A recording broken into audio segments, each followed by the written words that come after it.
This attempt to stifle dissent, along with the vast livestock subsidies designed to keep meat, dairy and eggs cheap for consumers, shows just how entrenched the animal agricultural industries are. The US dairy industry, for example, is currently pleading with Congress to pressure the FDA to issue a ruling that plant-based milk can't be called milk. Freeze! Vegan police! Vegan police! And let me tell you this much, the dairy industry is going through a tough time at the moment. In the UK, 1 in 10 dairy farms have closed in the last 3 years. In the US, consumption levels are down, which led to a scandal recently where the dairy industry in the US actually killed 500,000 cows in order to inflate dairy prices. If you think about it, that is shocking. That is the ultimate commodification without caring. They actually killed 500,000 cows just to slightly push up the price of milk. So this corruption is being revealed and is being prosecuted. The US dairy industry this month will fine $52 million for this scandal, and this is all happening while the dairy-free market, the soy milks, the almond milks, vegan cheeses, well, this market is growing rapidly. For example, a new study came out this year that predicted that the dairy-free market is due to be worth $35 billion globally by the year 2024. And as a result, dairy companies are moving in to the plant-based industry. However, a lot of the dairy industry are worried. BBC's latest clean eating documentary is another case in point. The programme, by many accounts, provided a biased representation of the power of plant-based nutrition under the guise of educating the public about popular diets. It may be no surprise that it later transpired that the presenter's funding source was from Helmholtz Alliance, which is connected with Sanofi Aventis Pharmaceuticals, the 5th largest drug company in the world. Sanofi is the maker of some of the most popular diabetes drugs on the market, Lantus and the newly released Tadjur. They also produce a host of drugs that treat cardiovascular disease. Both diseases, incidentally, can be treated and even reversed with a plant-based diet. The conflicts of interest are not always that easy to see, but they certainly exist.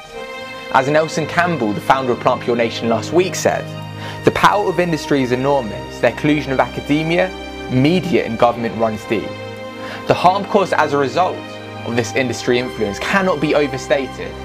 Animal agriculture is the leading cause of climate change, species extinction, Amazon destruction, ocean dead zones, antibiotic resistance, and the inefficient feeding of a growing population. So why is there not more awareness of the detrimental effects? Especially considering that meat, dairy and eggs are completely unnecessary for optimal health and are among the largest contributors to chronic disease. Put simply, there is a network of industries and institutions that coexist, embedding themselves in a society, and they have a vested interest in holding back veganism.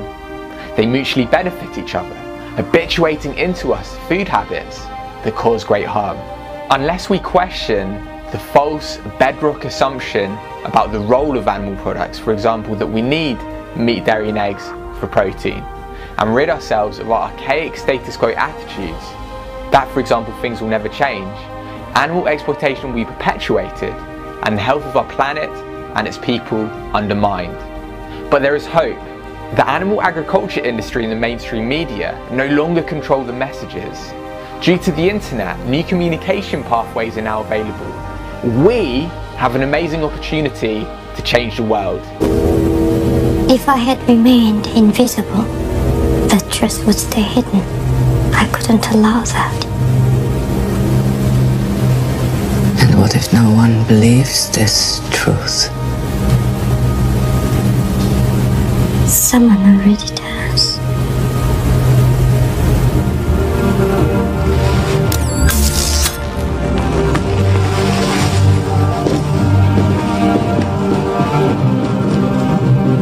Let's not be confused by the establishment agenda that far too easily diverts, nor demoralised when their power feels too strong.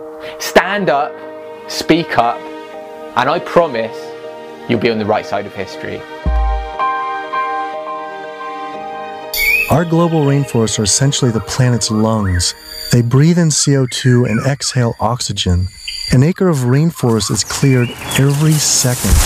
and the leading cause is to graze animals and grow their feed crops. That is essentially an entire football field cleared every single second. And it is estimated that every day, close to 100 plant, animal, and insect species are lost due to rainforest destruction.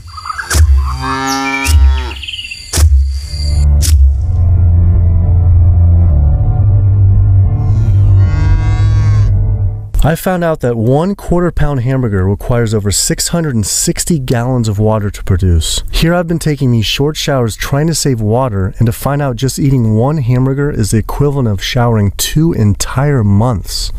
So much attention is given to lowering our home water use, yet domestic water use is only 5% of what is consumed in the US versus 55% for animal agriculture. That's because it takes upwards of 2,500 gallons of water to produce 1 pound of beef. I went on the government's Department of Water Resources Save Our Water campaign, where it outlines behavior changes to help conserve our water, like using low-flow shower heads, efficient toilets, water-saving appliances, and fix leaky faucets and sprinkler heads, but nothing about animal agriculture. When I added up all the government's recommendations, I was saving 47 gallons a day, but still, that's not even close to the 660 gallons of water for just 1 burger. I wanted to see if I could somehow talk with the government about this. Just calling to see if we could schedule an interview. So my calculations are that without using any gas or oil or fuel ever again from this day forward, that we would still exceed our maximum carbon equivalent greenhouse gas emissions, the 565 gigatons, by the year 2030, without the electricity sector even, or energy sector even factored in the equation, all simply by raising and eating livestock. If you reduce the amount of methane emissions, the level in the atmosphere goes down fairly quickly, within decades, as opposed to CO2. If you reduce the emissions to the atmosphere, you don't really see a signal in the atmosphere for 100 years or so. Single largest contributor to every known environmental ill known to humankind. Deforestation, land use, water scarcity, the destabilization of communities, world hunger. The list doesn't stop. It's an environmental disaster that's being ignored by the very people who should be championing. Free-living animals made up, 10,000 years ago, made up 99% of the biomass. And human beings, we only made up 1% of the biomass. Today, only 10,000 years later, which is really just a fraction of time, we human beings and the animals that we own as property make up 98% of the biomass, and wild free-living animals make up only 2%. We've basically completely stolen the world, the earth, from free-living animals to use for ourselves and our cows and pigs and chickens and factory farmed fish, and the oceans have been even more devastated. Concerned researchers of the loss of species agree that the primary cause of loss of species on our earth that we're witnessing is due to overgrazing and habitat loss from livestock production on land, and by overfishing, which I call fishing, in our oceans. And we're in the middle of the largest mass extinction of species in 65 million years. The rainforest is being cut down at the rate of an acre per second.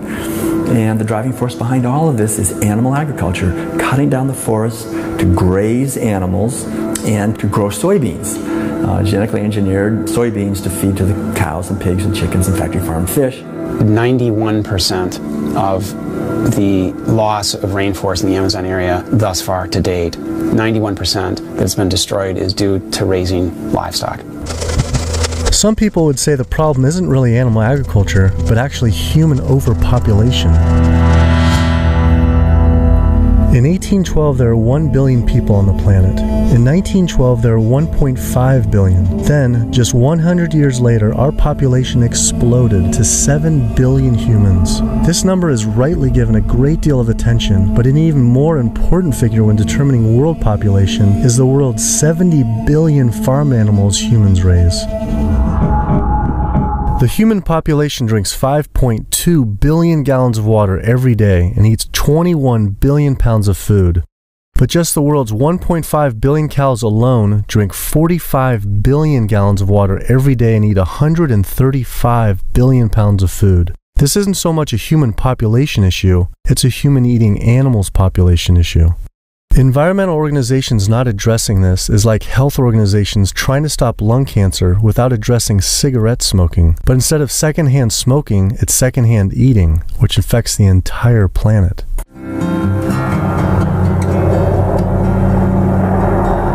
It turns out the cattle industry is having the same effect on wildlife in the United States. The government has been rounding up horses en masse, and we now have more wild horses and burros in government holding facility, 50,000 wild horses and burros in government holding facilities than we have free on the range. Basically, you have ranchers who get to graze on our public lands for a fraction of the going rate. So they're getting like this huge tax subsidy. It's about 1/15 of the going rate.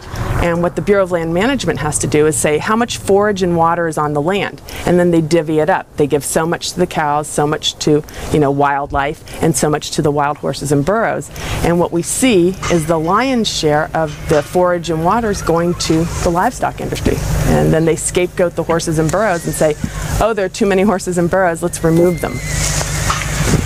I always tell people that wild horses and burros are just one of the victims of the management of our public lands for livestock, because we also see the predator killing going on. We know wolves are now being targeted by ranchers to get rid of wolves. USDA has aircraft, and all they do is aerial gunning of predators. So all a rancher does is call up and say, I've got a coyote here. They'll come over and they'll shoot the coyote, or they'll shoot the mountain lion, or they'll shoot the bobcat. And this is all for ranching. And so to know thyself is only possible through the eyes of the other. The nature of our immortal lives is in the consequences of our words and deeds that go on apportioning themselves throughout all time. Our lives are not our own. From womb to tomb, we are bound to others, past and present.